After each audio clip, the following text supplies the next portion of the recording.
गुरुभ्यो नमः। गुरु ने जारी रखा, हमें उन लोगों के बारे में ऐसा ही सोचना होगा जो आत्मज्ञान की भावना के बिना पैदा हुए हैं। उदाहरण के लिए, जो बच्चा गाने की क्षमता के साथ पैदा हुआ है, उसे लंबे समय तक संगीत सीखने की ज़रूरत नहीं है।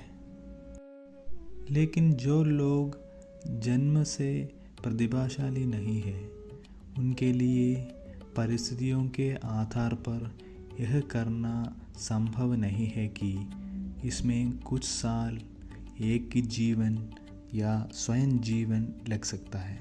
इसी प्रकार जिनके पास पूर्व जन्म की स्मृतियों का आधार समान है, उन्हें यह नहीं सोचना चाहिए कि मोक्ष के इतने सारे स्तर हैं। वहाँ पारमार्थिक मोक्ष ही महत्वपूर्ण है। जो लोग ऐसे नहीं हैं, उन्हें उस स्मरण को प्राप्त करने के लिए वह साधना करनी होगी, और जब यह हो जाएगा तो यह एक प्रकार से मोक्ष ही होगा। उसके बाद साक्षात्कार के लिए साधना की जाती है। जब वह पूरा हो जाएगा तो वह एक अलग तरह से मोक्ष बन जाता है।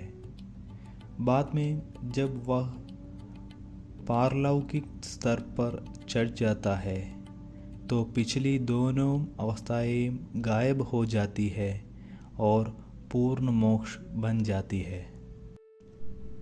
उदाहरण के लिए, एक बच्चा जो उस काल के अनुसार एक अमीर परिवार में पैदा हुआ है, उसे पढ़ाई करने और भोजन खरीदने के लिए अपने लिए कोई पैसा नहीं कमाना पड़ता है।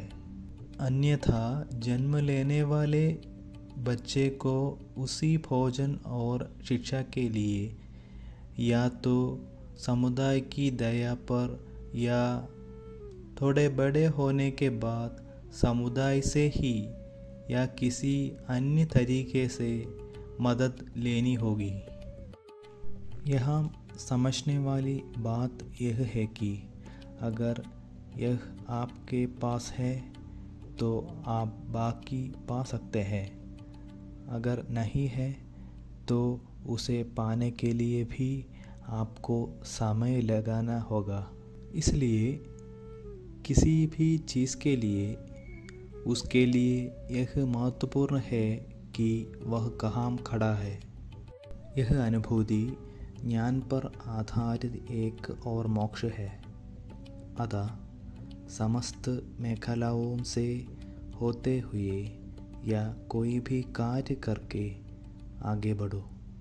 जो लोग मोक्ष चाहते हैं, उन्हें ज्ञान के बजाय एहसास से जीना चाहिए।